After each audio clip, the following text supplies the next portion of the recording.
What's up, friends? Welcome back to the Deconstruction Zone for our final installment of our Bigger Table series, where we've been exploring different religions. We've done indigenous spirituality, Buddhism, we did Islam, and now we're having an opportunity to talk about Judaism with a good friend of mine, Rabbi Josh Stanton. And actually you've been on the podcast at least once before, maybe twice before. You've been out to the well to preach. So I know you. I've had an opportunity to get to overlap with you in terms of we went to Israel together. We co-officiated my brother's wedding and have just stayed in contact ever since. But I thought maybe it could be fun for you just to introduce yourself, like who you are, where you're at, and a little bit of what you're doing. And then we'll get into our conversation. I'm Joshua Stanton. I'm the rabbi at East End Temple. I'm an associate vice president at Jewish Federations of North America. And I could go, into technical stuff, but we're like the umbrella of umbrellas. We represent Jewish communities in 141 cities across North America, and we're sort of the community of communities. And it's my job there to help support communities figure out how to build bridges. And what that means is talking about Judaism in a lot of other places, not just in synagogues, not just in Jewish day schools, not in Jewish community centers, but in places like the well. And what you have done so masterfully is created a community where people don't need to agree, but they need to really hear each other. They need to deepen their faith, and they need to grow as human beings. And I almost feel as though that could be across the board a universal. You don't need to agree. You do need to hear. You do need to grow. That would be it. And so I have the joy of supporting in some small way a similar mission, not only within Jewish communities, but in making sure that we reach out to others. And this is a moment that's kind of scary for a lot of Jewish communities. Like if you walk into a church, there's no security most of the time. And if you walk into a synagogue, there are often armed guards and there's a police presence. And so for Jews, it would be natural, it would be intuitive when there's violence against Jews happening to circle the wagons and turn inwards. And unfortunately, we do really need security, but we also need relationships and we need people standing with us. And so my job is to be hopefully supportive and at times provocative and say, even if your instinct is telling you to go and hide at this moment, turn outwards, make a friend, or deepen a friendship. And so it's amazing being with you. You and I have been friends for a lot of years now, and I've gotten to sort of understand your ministry a little bit firsthand. And to be on this and be in conversation about what is Judaism means the world to Jewish communities, especially right now. Do you want me to talk about it? Like, what would be the most outlandish question you have for a rabbi? If you could think of embarrassing, ridiculous questions you've always wanted to ask, but never had the guts to ask, here's your chance, friend. What you got? I should have taken some questions before I got here. That's actually, that's a really good question. I'm going to ponder on this for a second. You're too polite. Actually, if you were a New Yorker, you would be both celebrating the Knicks and throwing questions at me. That's probably true. So I was thinking about something what you just said, though, like talking about this idea of like turning inward versus turning outward. Like that has to be kind of a scary thing, but also like a hard choice to be able, because that's one thing I would say in my opportunities getting to overlap and just get to know you. Like you're exceptionally good at turning outward when I think the world might say wisdom, or maybe not wisdom, but conventional wisdom might say turn inward, protect yourself. And I think this last Sunday, I was kind of preparing people for our conversation in this. It's coming out next weekend. And I was reminding some of the people that didn't get a chance to hear you come and preach. Like you came into a brand new Christian church meeting in a brewery. I think we probably still had people that were unsure of what we were doing. I can't remember this, but you probably were there when we had people decked out in like MAGA gear. And we had people that were, maybe wanting to protest that. And then you come in and you do like an hour-long message on just Genesis 1:1 and like blow people's minds. But I think that's like so interesting because you could have done the easy choice, which is like, let me just go stay in my own echo chamber in my own community, but instead you chose to do that. And I know that's a part of the work you're doing in what you just explained, but where does that come from within you? Because that's like not a choice a lot of people make. Is that something your faith informs you of, or is that something you have just felt convicted in growing up over time? So I come from a complicated background myself. My dad's parents were refugees from Germany who were lucky to escape with their lives because, from the standpoint of the Nazis, they were biologically Jewish. But they grew up Lutheran. They were assimilated Jews who could only really make it, or their families were, in Germany by converting to Lutheranism. It was not a forced conversion, but it was definitely, there was some social pressure and other things there. And they didn't even know, in the case of my grandfather, that he was Jewish until the Nuremberg laws came out, and all of a sudden it mattered. And at the same time as there was real Christian anti-Semitism, my grandfather's family, and to a lesser extent my grandmother's, they were saved by Christians. And I don't mean saved as in they became Christian. I mean, they were physically rescued from Germany. My grandfather made his way to the United Kingdom because of a roommate in high school whose family was part of the moral rearmament movement. And they were like, we don't care what you are. It is our job as faithful Christians to save lives. And there are horrible things happening to Jews in Germany. The whole "we didn't know anything" is abjectly false, and demonstrably so, because good Christians who knew things and had guts got my family out and signed promising all sorts of guarantees for my grandfather and ultimately his parents and his sisters to get out of Germany. And so it was ingrained in me. On the one hand, it can be really scary being Jewish. And on the other hand, people who aren't Jewish, sometimes they might be a threat and sometimes they might save your life. So make sure that they know you, make sure that they know Jewish communities, and you could save lives this way. And I wish it weren't that self-interested. I wish it were purely altruistic, but it was ingrained. And I think for most of us who have survival stories from World War II and the Holocaust in our families, what happened during that time period is pretty deeply ingrained. And for me, it was reach out, build bridges. Jewish people need them. And frankly, for societies in chaos like the one that my grandparents was growing up in, everybody needs those bridges. And so I do that certainly as a matter of faith, as a Jewish rabbi. And I do it also in tribute to my grandparents and because of the learnings that they passed on.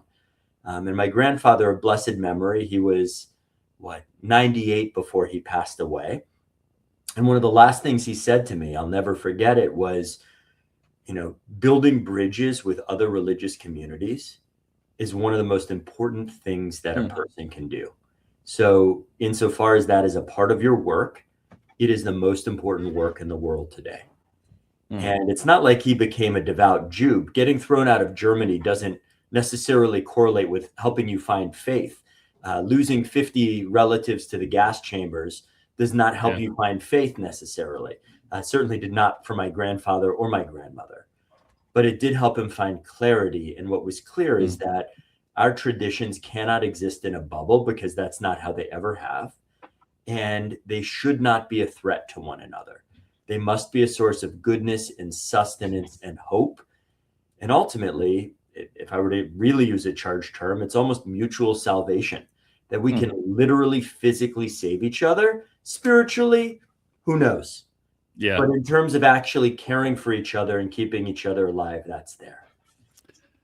Yeah, and the idea of mutual salvation, like I can already think of my evangelical friends, like their skin crawling around that. Like there's not mutual, that can't be a thing. But I love that imagery, because even if you take the spiritual landscape out of it, though, I mean, I would contend in a greater level of spirituality that does have a lot more synergy. But just in, like you said, a tangible sense, there is this idea of that happens in this kind of synergy. And I was saying this before we started recording. I was recalling a dinner you and I shared with my wife when you were in St. Louis. We went out to a restaurant here, one of our favorites, and here in St. Louis. And I remember you don't know your blind spots, so you know your blind spots, right? And so you and I were chatting and we're friends, and casual conversation, not like on a Sunday morning or on a podcast, but we're just hanging out and chatting. And And I had said something to the effect of Christianity being like an evolution of Judaism. And you made what, and I'm an Enneagram 8. I don't know if you know anything about the Enneagram, but like for me, like I love challenge and I love pushback. And I think you said something like very kind but direct. You're like, well, it's not an evolution, we're siblings. And this imagery has not lost me since. This idea that we are not some outpouring or some evolution or some like remix, but it's this much more sibling sort of idea. And so I just want you to maybe unpack, because it's been really just formative for me, but where did this kind of, is that something unique to you? Is that a way that other Jews and rabbis would talk about Christians? That like, where does that come from for you? And maybe describe a little bit of the way you kind of spoke to me around that, because again, it was super meaningful for me. So this cuts to like, what is Judaism? And one of my really lovely mentors, Rabbi Yehiel Pupko, says, we're a family that became a faith that stayed a family.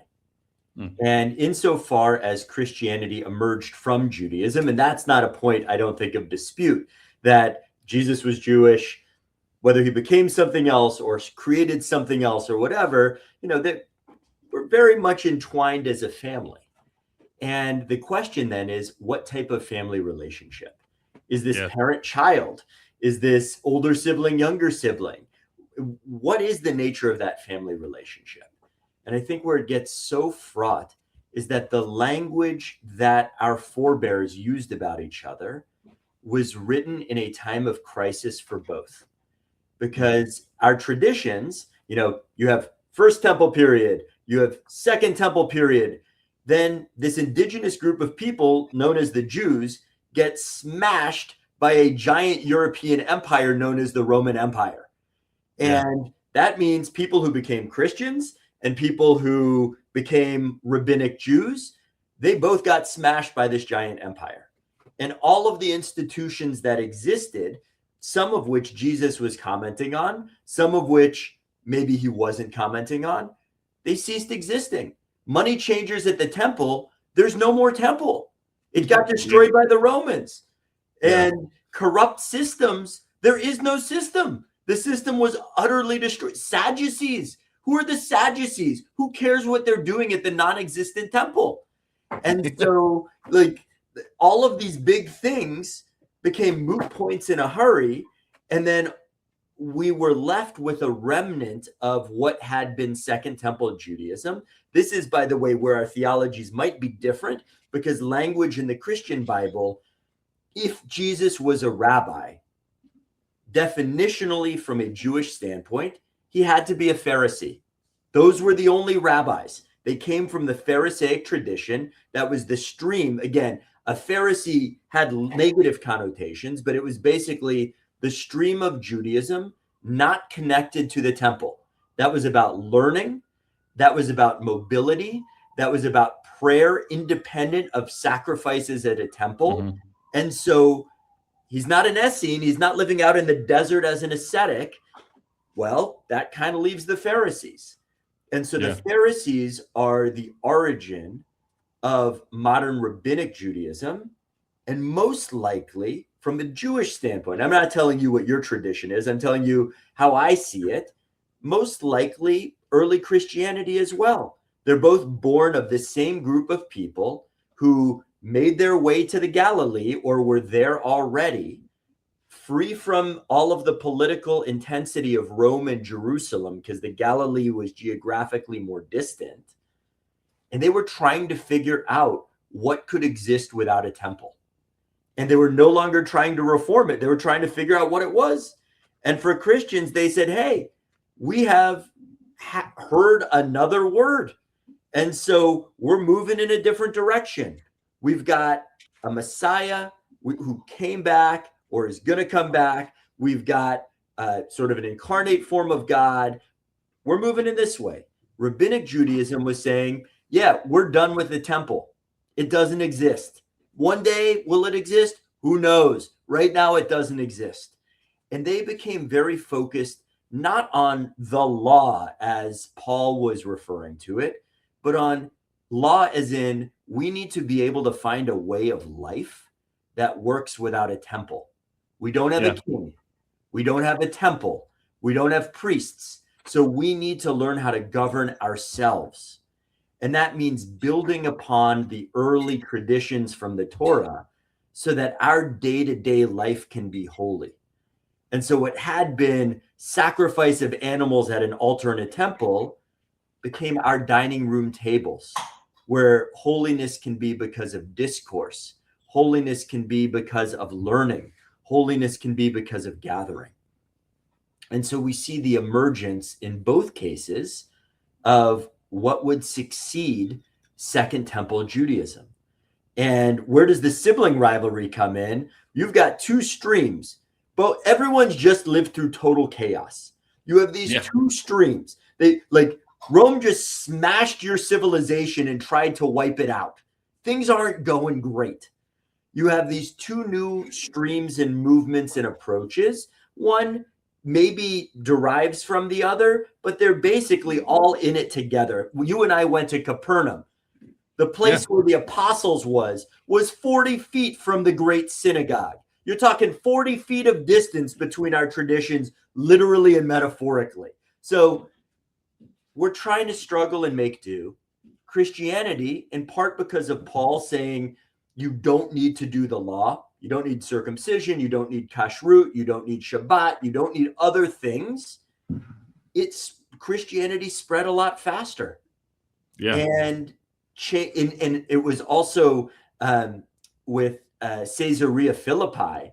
All of a sudden, there was proselytizing to the Gentiles. The audience was not telling Jews who just lived through this traumatic event how they could live.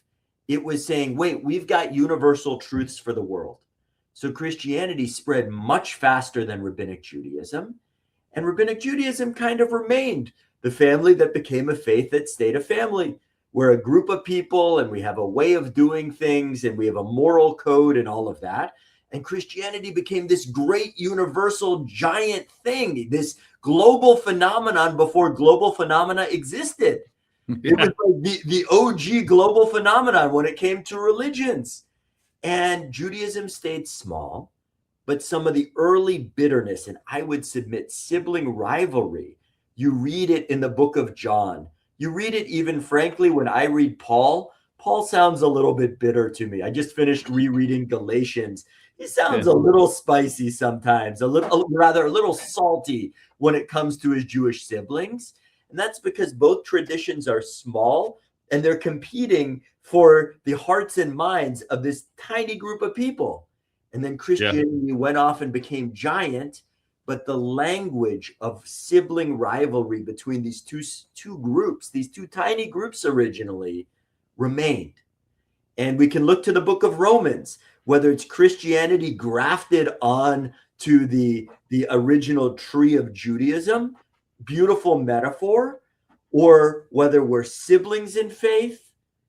We were certainly in our origin story of Judaism today and the origin story of Christianity today. We were both getting started at the same time, in the same places, with the same struggles and the same dynamics. And so to me, doesn't sound parent-child. When you're the same age at the same time in the same place, we might be twins. We might be estranged siblings or twins, and one of whom went off and became a giant people. I mean, there are 2 billion Protestants in the world? There are 15 million with an M Jews on a good day in the world. There are fewer Jews alive today than in 1945. So we're almost no longer siblings. We've become different things. Yeah. In our origin story, you and I are brothers. Yeah, I appreciate that on numerous levels. First being that it gives me great joy to know that my sermon for Sunday is off to a good start because you and I were on a similar direction there. But what you said about Paul is interesting, right? That's maybe what stuck out to me the most of being like a salty sibling. I'm a twin as well. You know my brother. And so the twin dynamic is certainly very, very interesting in our life. And I think about at least the tradition for Paul is that he was a Pharisee and then he has this conversion. And you could see then how he would be maybe salty about this. Like he wants some of the tradition and he wants some of the the history, but he's trying to graft it into something kind of new. And interesting, we talked about this in our World Religion series, where Islam and Christianity are very different than Judaism, and that they're like hyper proselytizing religions, and that Judaism just doesn't have an interest in that. And that's something that I talked to my sister-in-law about, is just the interestingness, because Christianity has such a predication on invite, evangelize, proselytize. And for her and many of the Jewish friends I have, rabbi or otherwise, it's like proselytizing is just not a part of the bingo card of what it looks like to be a faithful Jew, at least to my understanding. Well, but if you think of it, it makes total sense that Christianity and Islam would be proselytizing and Judaism would not be. Like, even going back to the Noahide laws, Jews don't believe they're the only ones who are redeemed or saved or blessed. The earliest covenant with all human beings was not with Jews. The way that in our midrash, when we talk about being Jewish, there's a beautiful midrash, which means like a commentary on biblical stories about how God chose the Jewish people. And the commentary suggests that God went to all of the other peoples of the world first. Mm-hmm. But the task was so difficult, they all said, no way, no possible way.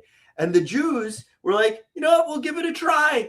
And so it's not like we're the chosen people as in we're better than you. We're chosen as in we have a unique set of tasks. Maybe all peoples on earth have unique tasks. Yeah. We have a special set of tasks that is from covenant with God, relationship with God. It's not to say that other people are not in covenant with God. It's not to say that they're irredeemable. It's to say they have a different path to the same redemption. And that's kind of a beautiful thing. And it relieves the missionary impulse to convert people lest they not be saved. It's be a righteous person. Don't be an idol worshiper. You're good. Yeah. And for Christians, by contrast, first of all, their audience is different because they are initially, if you think of, Greek-speaking civilization of the day, you're talking about quintessential idol worshipers. Like, who are the rabbis talking about as idol worshipers? They were talking about a bunch of Greek and Roman people and maybe some Persians along the way. And so if the Christians are saying, hey, you got to convert, you got to believe in one God, you've got to change your ways, that's actually not incompatible with Noahide laws. It's not incompatible. It's a different mission. It's a different focus. And so I think what's interesting, I do think Jews have a special mission, but it's not a better mission per se. It's just different.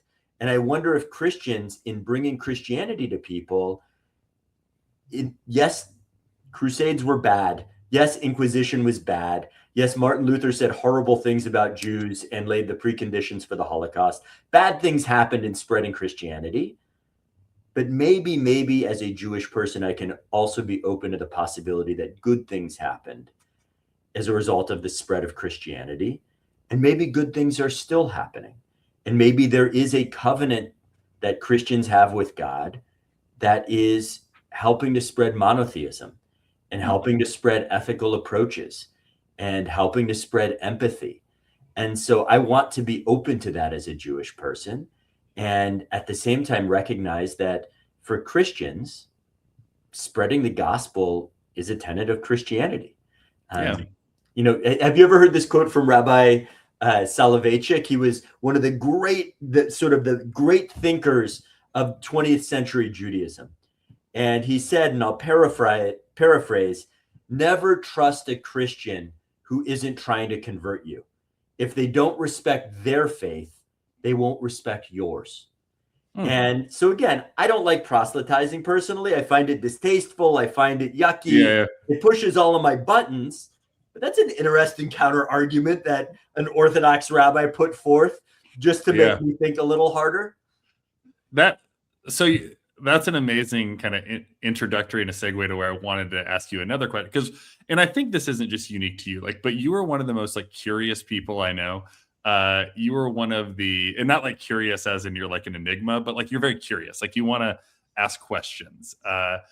And I get the sense that is part of the rabbinic tradition, and midrash is one of the most interesting things to me, because at least the way I understand it. So if you can speak to it more, would be interesting. But I understand it is this just generational conversation with both your like holy texts and with like faith leaders that are saying like, how are we always watching God's revelation unfolding and God's truth unfolding and all? And so, but Christians like just don't. I think that's maybe where we suck the most. We're like, truth is signed, sealed, and delivered, and like we're not going to do anything with it. And the way I understand this tradition is like, we're going to wrestle. And even in this interfaith group I was in, like what blows me away, like Christians quote scripture. And what I watched is time and time again, the rabbis in the room were quoting rabbis wrestling with scripture and like paraphrasing these, like just even just what you said, like these words of wisdom that are not lost on time, but become a part of the tradition that's carried. And so maybe just unpack that more, because to me, it just is such a valuable part of what I wish Christians carried, what I seem to think is a very valuable part of your tradition, and something that I think every tradition could really benefit from. So something that can be lost in the way that some Christians study scripture is an acknowledgement of language differences, be they Greek in the Septuagint or Hebrew and the Pentateuch, the Chumash, the 5 books. The languages are much more ambiguous and nuanced and rich than any English translation could provide. So if you believe the word of God was conveyed in Aramaic or Hebrew, what you're reading in English is already an interpretation. Every translation is an interpretation. And where rabbinic Jews spend a lot of time, midrash means, doresh means to demand from the text. It's, we got to get more meaning from this text. And there are some Hebrew words that might mean 3, 4, 5 different things.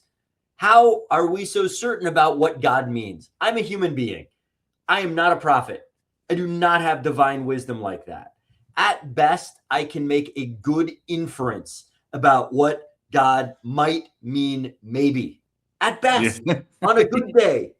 And so there's a humility that the language forces you to look at really difficultly. I've been accused of having not a tiny ego at times. Just give me a Hebrew text and I will be as humble as the rest of them. I mean, there's nothing more humbling than reading something in Hebrew and realizing it can mean 30 different things per sentence. And then you're trying to piece together a narrative. And then you're trying to make sense of the context of that narrative or the context of a particular rule.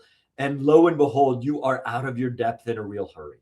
So when anyone says to me, the Torah says X, my antennas go up. I'm like, what?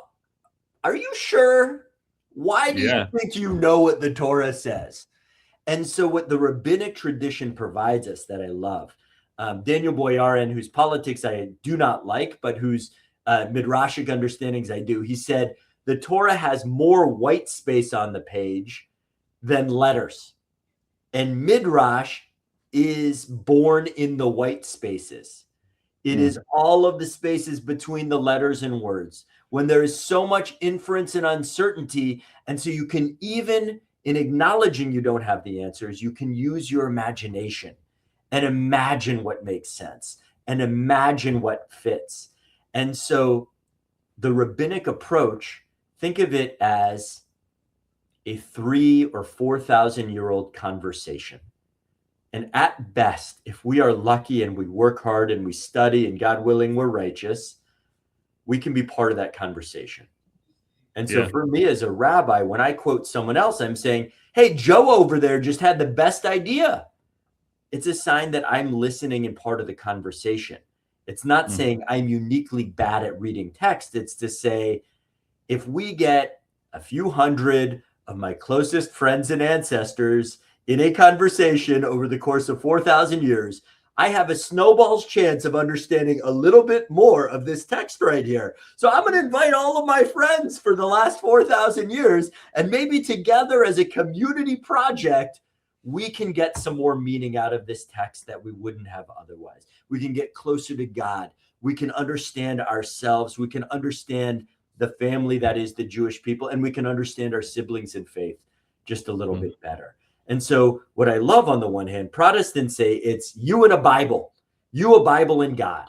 And sometimes I like that a lot, in the sense that I just want to be able to sit quietly and discern.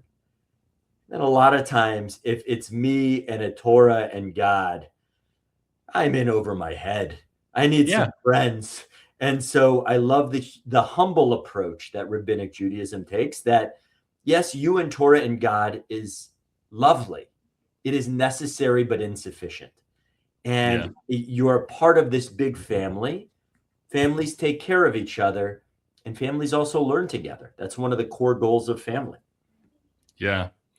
Yeah. And I love the humility in it, right? Like, because the Christian tradition, like, and this is where I think there's often no conversation, is there can be more in fundamentalist or hyper evangelical spaces, but the Bible says that settles it, right? And I appreciate you kind of mentioning this idea that there are people in your tradition as well that would say, like, well, the Torah says that settles it, and so that's in some ways like a benefit to know, like, that we all are struggling from the same problem. But there is a level of, like, at least I would contend, you're going to find the most formative answers when you go into it with humility, and that often happens with other people. And again, I loved in the sermon you gave at the well, I mean, I really don't think you got much outside of in the beginning God created, like that Genesis 1. But you opened up a myriad of different ways that people might be able to understand that. And what I love is you said not one of these different ways, and I think you got into maybe less than 5, but you said none of them are not faithful readings. And for the group of people that were there, many of which have still formed the foundation of what we now know as the well, going into our 6th year, like, that hermeneutic approach of saying there are a lot of different faithful ways to read this, all of which might be equally as faithful, and none of them are more right. Like, that was such a huge paradigm shift for Christians, but cool to see, because I think it's something that we learn from our siblings if we open ourselves up to that, where I think Christianity can say, I think about the parable of the prodigal son. Are you familiar with that in the Christian Bible? Yeah. So, like, the prodigal son, I think Christians oftentimes act like the older brother in this story. Like, we're back at home and we're in the house and, like, we've been faithful. We have all the answers. We've never left you. And so just, like, screw all the other prodigals, whether that's like sinner Christians that have gone their own way, or whether that's other religions, or whether it's other traditions, or just other interpretations. We're just like, we've been here and we've been doing our own thing. And so we should get honor for that. And what I would say Jesus is trying to point out in that parable is, like, it's so much more than either sides of those can offer. That's not just this huge redemption arc story. And it's also not like shaming the brother that stayed home. It's a story for both. And oftentimes we read it with main character energy, like it's all about me, but it's also, we read it to give ourselves the end we want. And if we can pull ourselves out of it and read it, as you said, in community and conversation, like, I just think it would open such a wealth of how we understand the story of God and the story of us that's unfolding a little more every day we're alive, 100% yes. There's also another theological complexity here. Jesus quoted Midrash all over the place. Yeah. So it's pretty clear that Jesus was spending time with other rabbis studying different interpretations of the Torah. And the apostles, his immediate followers, all knew that he was quoting things. Yeah. But very often, faithful believers and even modern readers, there are times when I'll miss a midrash that he's quoting, and someone else will point it out to me, that he very clearly wants us to, or at least he himself, in modeling how to engage with scripture and how to engage with modern life, or the life at that time, he was using rabbinic methods. And so at the very least, they were valid to him. And at the most, they might have even been a preferred means of discussion and a preferred means of understanding. And so again, I'm Jewish, I'm not Christian. I'm not going to tell you how to read the Christian Bible. I'll tell you how I read the Christian Bible. And I read it as a rabbi studying at the feet of a brilliant rabbi, and whose followers sometimes I disagree with over matters of interpretation. But when Jesus is quoted, often Jesus is quoting Midrash. He's involved in this process. Even, if you believe Jesus was the Messiah was studying God's word with humility. That's an incredible thing to behold. Yeah. Yeah, the postures of Jesus, I think, are often overlooked and really, really important by Christians. Like they want to cut to the end, right? Let's get to the cross and the resurrection. But it's like the postures of 99% of his life up to that point, I think, where a lot of the meat and potatoes are, and we oftentimes fast forward. So something that was interesting, like I remember I went to so my undergrad was like a Christian college, and I studied biblical studies, still trying to figure out like what I wanted to do with my life and where I wanted to go. And it was really my introduction to Christianity. The first time I'd really ever cracked a Bible was in undergrad, when I was kind of contemplating a call to pastoral ministry, but it was also brand new to me. And I remember the introduction to me of the Pharisees, right? And I remember looking at them like, these are the bad guys. And it was kind of the picture that was both given to me and that I really ran with for many years. And I talked about this last Sunday of, we really need to take inventory of the things we've inherited and understand, like, is this true or is this real? And I've done some deconstructing of that. And you had mentioned, like, and this seems to be true in my kind of understanding as well, that Jesus flows out of this tradition of the Pharisees.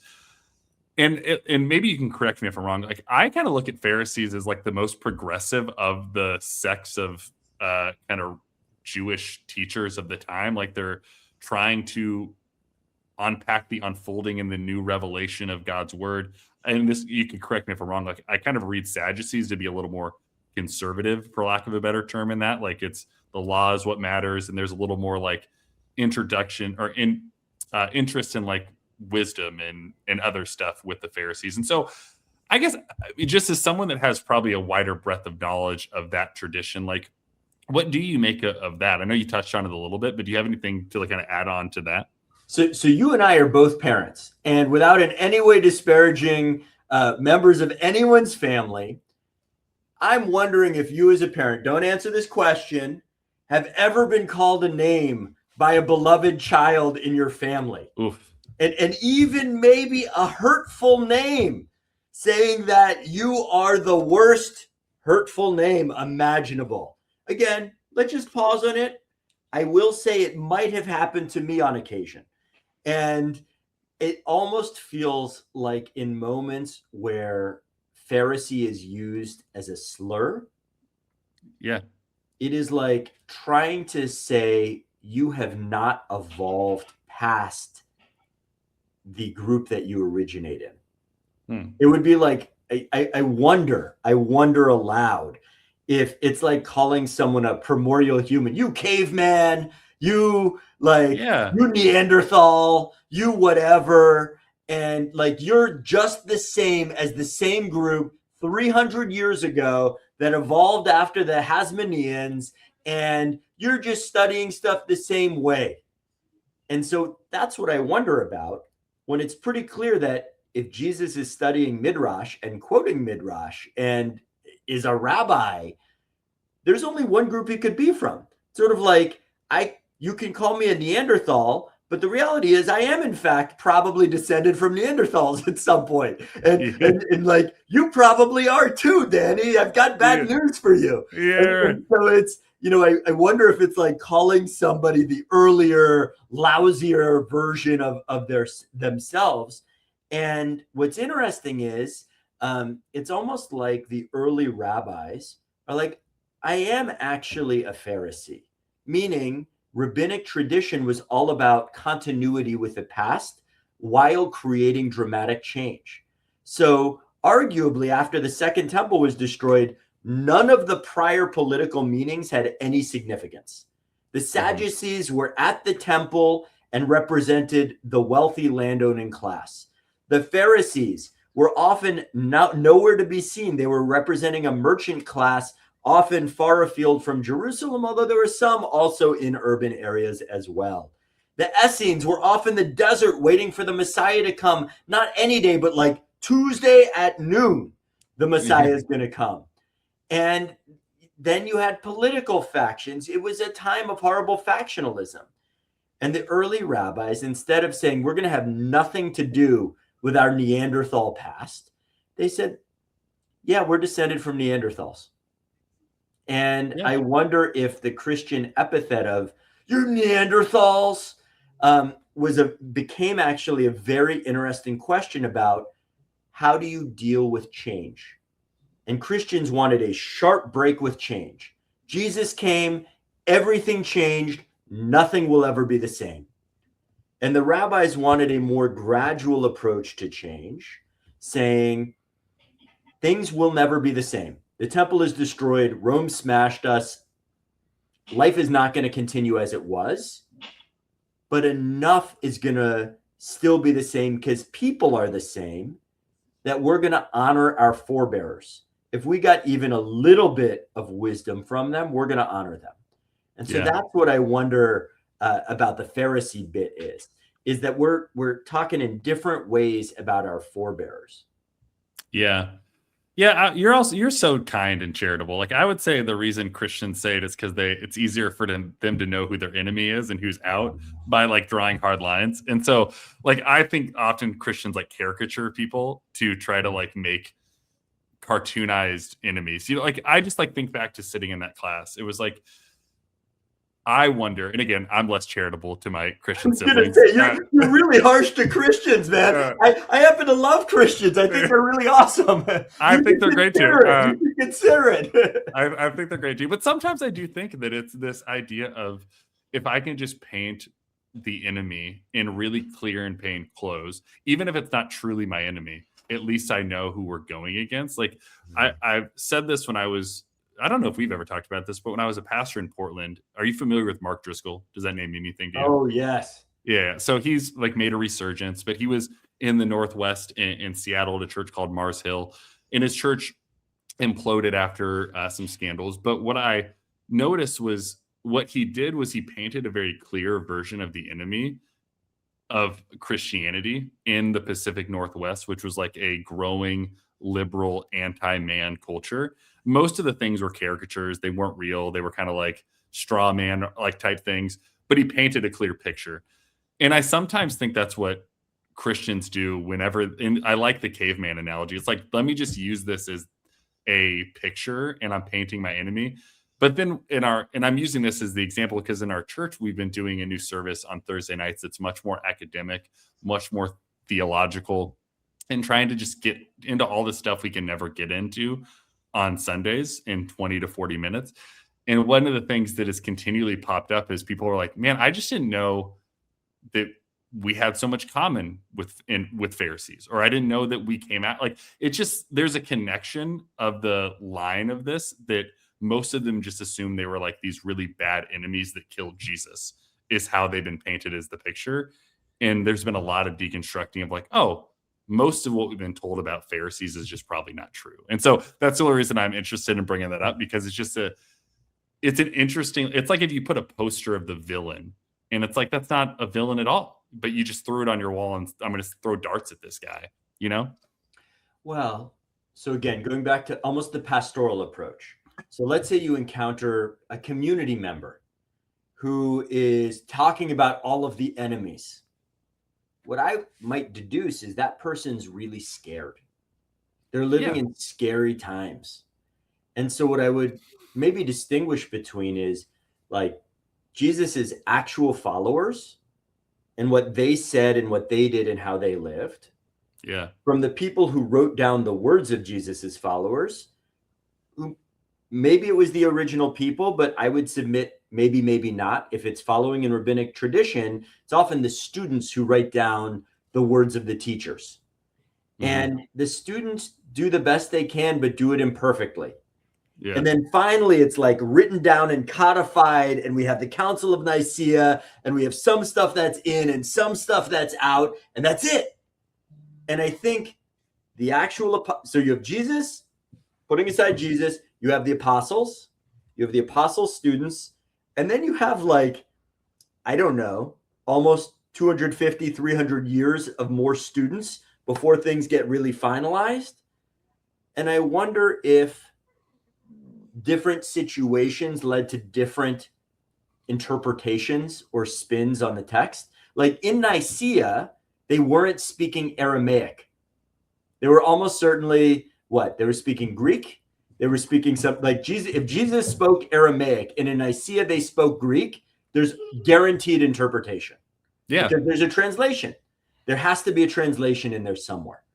And Yeah. so between Jesus and the apostles speaking one type of Aramaic, and then their students who went all over the world spoke a lot of different languages, and then eventually Christian Bible written down in an agreed upon form at Nicaea, there's at least one translation and maybe more.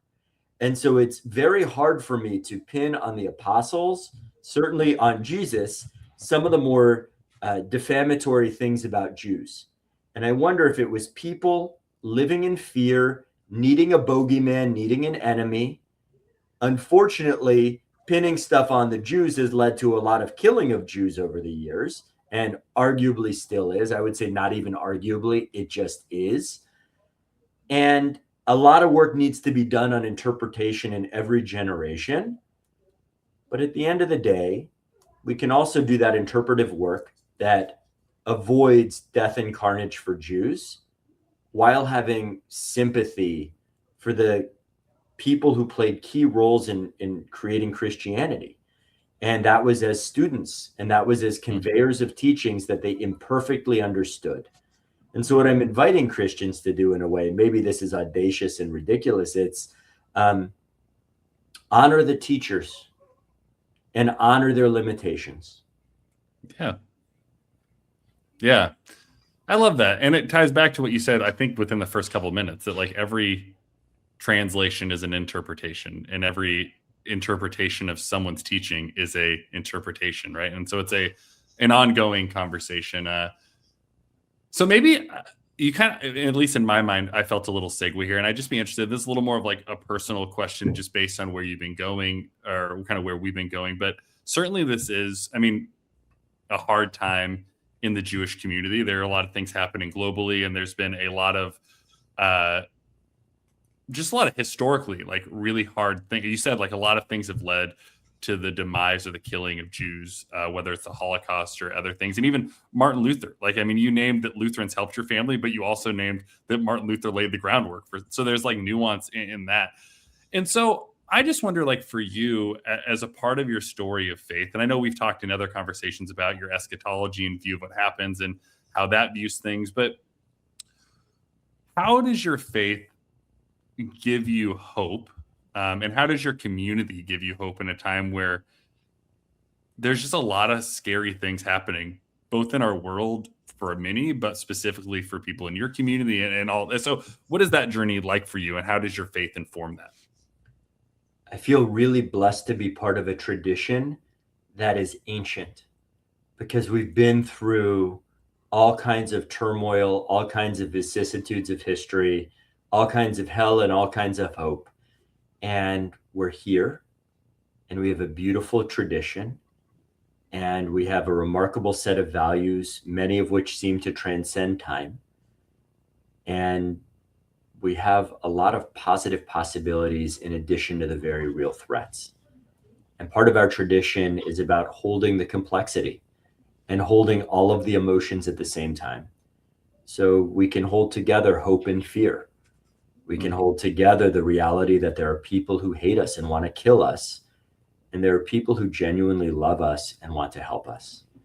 And the more that we can do to reach out and care for the people who love us, the more easy it will be for all of us to outlive and thrive, even in the presence of people in the wider society who don't feel very positive things about any of us at all. Yeah. Well, I appreciate you sharing that. I know I appreciate your optimism in almost all things. And I know it's one of the things that I appreciate, that I think your faith does inform, like the tradition. You said there's been hope and hardship, right? And all of that, and part of a larger story. And so a part of this sermon series, I mean, it's titled A Bigger Table, in the sense that essentially it's implying that like we're better together. And that's not like an assimilation to the same table, but I mean, the Wells mantra is your seat at the table can't cost someone else theirs. And so it implies full dignity and full opportunity and full access.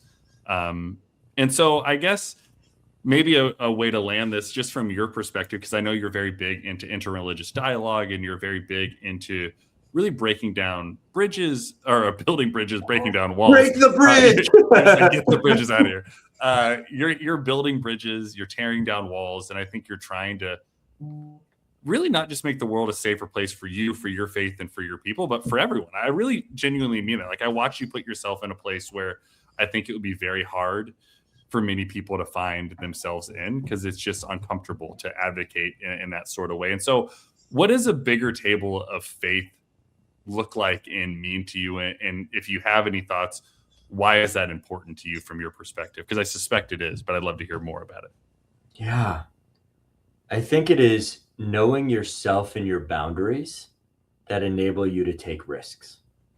And so a bigger table of faith does not mean a table of faith with anybody and everybody. It means a bigger table of faith than the one I currently have. And so I would say start gradually and build. If there's wisdom from rabbinic tradition, it's don't try to do everything. Start gradually and build.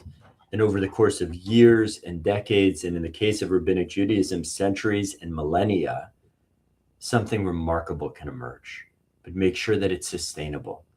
There's also this great rabbinic quote, or rabbinic saying rather, tafasta meruba lo tafasta. He tried to hold too much, so he didn't hold anything at all. It's like that time when you're heading out of the grocery store and you've got like 18 bags of groceries and you know your kid's hanging on you and everything's great. And you just should have taken 2 trips, but you were too stubborn and you were going to be really efficient. You just should have taken 2 trips. And lo and behold, everything falls.